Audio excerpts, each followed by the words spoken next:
Well, hello everyone. Happy week 7. Wow, almost done. It's amazing how quickly it goes. And this one is always even more so with the vacation and everything that's going on with AP and testing in the districts. It goes very quickly and sometimes can be a little bit overwhelming. So I just came back to teaching this week after break, and of course we're hitting it hard immediately. And 37 more school days, and we're out in Long Beach Unified. So this week for your brain-based research, you have some great articles you're going to be looking at.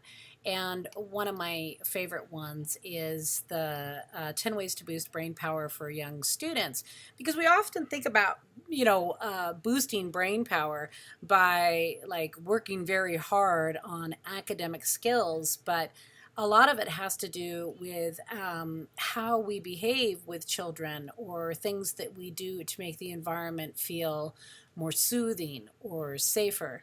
And I love, of course, being a singer, that number one on the list is singing. That singing does something to you that, helps your brain. And it says in the article that singing helps young students manage transitions from one space or activity to another, increases oxygen, and enhances memory. It releases endorphins, and lyrics, rhythm, and meter sync the brain to patterns, and singing can be used to illustrate concepts in subjects such as English, language arts, and math. When I was in middle school, I did a lot more singing in the classroom, and the kids loved it. I had songs for everything that we learned in history. And I remember it was really funny because when, I've been teaching so long now, I've ran into these students and their parents. And one of my students was at Target, and she had two small children with her, one in a stroller and one in a toddler. One was a toddler, and I heard from behind me in an aisle. I used to teach ancient world history and early humans, and we were also talking about like Australopithecus and Neanderthal and those types of things. And I had made up songs for the species, and I heard, Australopithecine. Australopithecine coming down from the aisle, from like this mom and her two little kids, because she taught all the songs to him. And I was like, whoa, but she remembered it forever. And it's an easy way, singing is an easy way to help you remember facts. Besides being relaxing and enjoyable to do, it's a great way to remember facts. And when I was in college, it was the only way that I memorized quotes. I would write my own songs, but of course children can use familiar songs. And if you put the information in it and learn it like verses and choruses and song lyrics, you'll never forget it. And we all know this because we all have songs that we haven't heard for years, and yet somebody plays it and all of a sudden we're singing it. Sometimes we hate that we're singing it, but we are singing it. So it's a great tool to use. Another thing that the article talks about is ensuring emotional safety. And I think this is very important. Sometimes we can say things, maybe we're having a bad day or we're tired with a student, or we can say things and be sarcastic or snappy. Everybody does it at some time in their life. But the thing is that you don't often realize the effect that it has on a child. It's hard enough on an adult, but when you do it to a child, it's something that they often carry with them forever. And we have all had experiences like this as children.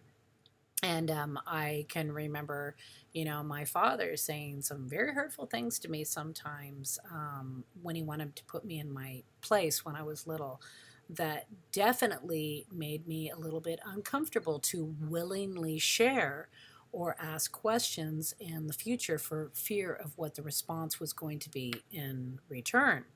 And so if we don't have a classroom where students feel emotionally safe to ask questions or to say an answer and find out that they are wrong, or to realize that it is okay to be fallible, then you're creating an environment where brains are not going to grow, because they have to feel that they're not only physically safe but emotionally safe to share with you, so that they can learn and that they can move forward and they can grow. So I think that's a very important one to keep in mind. It goes on to talk about calming strategies, keeping things simple, and attention span, focus and reflect, laughter, using colors and aromas, providing repetition and base practice on the windows of repetition. But what I want to talk about is a span. So give me 1 second to go back up. It says a child's attention span is equivalent to 1 minute for each year of age multiplied by 3. So if you're looking at your classroom, if you're looking at your students, if you're looking at your 5-year-olds times 3, then you know you've got a 15-minute window, give or take, but you have a 15-minute window to keep them focused on whatever you're talking about. And it goes up as they are in high school. So it's very important to remember those things when doing a lesson. And this ties in with overstimulation because we give kids so much information that they become overwhelmed. Think about when you're in a conference or a workshop and somebody's talking, somebody that's not very engaging or not very charismatic, and they're giving you lots of like heavy, thick facts for like an hour and you're sitting in an uncomfortable chair. How much do you really remember? A lot of it gets very frustrating very quickly. And by the end of the day, you often feel very brain tired. And so we have to remember that children have less of that than adults do. They get worn out and overstimulated much easier. And a couple of my friends, we had a Great Gatsby dance at school. I think I talked to you guys about it in the last video. But they brought their baby and they wanted to come see me sing, and they dressed the baby up in Gatsby clothes, and it was adorable. But he's only 6 months old, and he was not in the, the small gymnasium was made into like this dance hall type thing. He was not in there for, I think, not even 30 minutes. And I went over to see this baby who was a very mellow, likable, fun, hardly ever cries baby, gets along with everybody baby. And he looked like he was stoned. That's the only way I can explain it. His eyes were glassed over and he was just like, and I was like, whoa. And they went, you know what, we're going to have to take him home. He's not crying, but it's too much for him. And so it does happen. And we have to remember this happens with children all the way from when we're talking about the pre-K kids up until 12th grade. We're overstimulating constantly with too much information and not enough time to kind of wind down and reflect. So those are some things to think about. Okay. You're also going to be looking at the article Scientists Say Child's Play Helps Build a Better Brain. That's a really interesting study.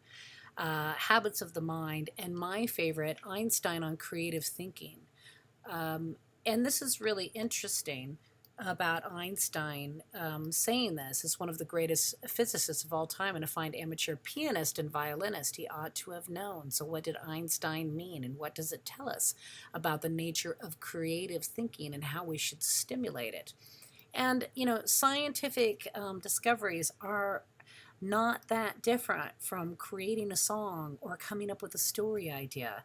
It's the creative process. It's the aha moment. And so I think that you will find it very interesting to read that and the connection. And so those are your assignments for this week, for week 7, to look over that work. It says to read chapter 5 again. That's actually a shell typo, so I want you to ignore that. You've already read chapter 5, so just review chapter 5, and I can go ahead and fix that in the shell, but I'm sure some of you have already seen it. There was also a mistake with the DB. You do have a DB this week. You should see that and go ahead and respond to it. So those are the things that you're doing. And then remember, you've got your submit assignment number 3, week 7, arts and movement project. And the link is there. It's 50 points with the directions on the rubric. And remember, it's due by this Sunday. I hope you have a wonderful school week. I'm going to go ahead and check grades this week and see what's going on. And then remember, next week is the final week for class. I have to have the grades turned in by Monday or Tuesday right after that Sunday of week 8. So everything's supposed to be turned in that Friday of week 8 so that teachers have time to grade over the weekend. If anybody needs a little extra time because of what's going on with AP testing or where this class falls within the school year, just let me know, but I can only do till Monday or Tuesday, and then I've got to get those grades in, okay? So have a wonderful week, and I will talk to you soon. Take care. Bye-bye.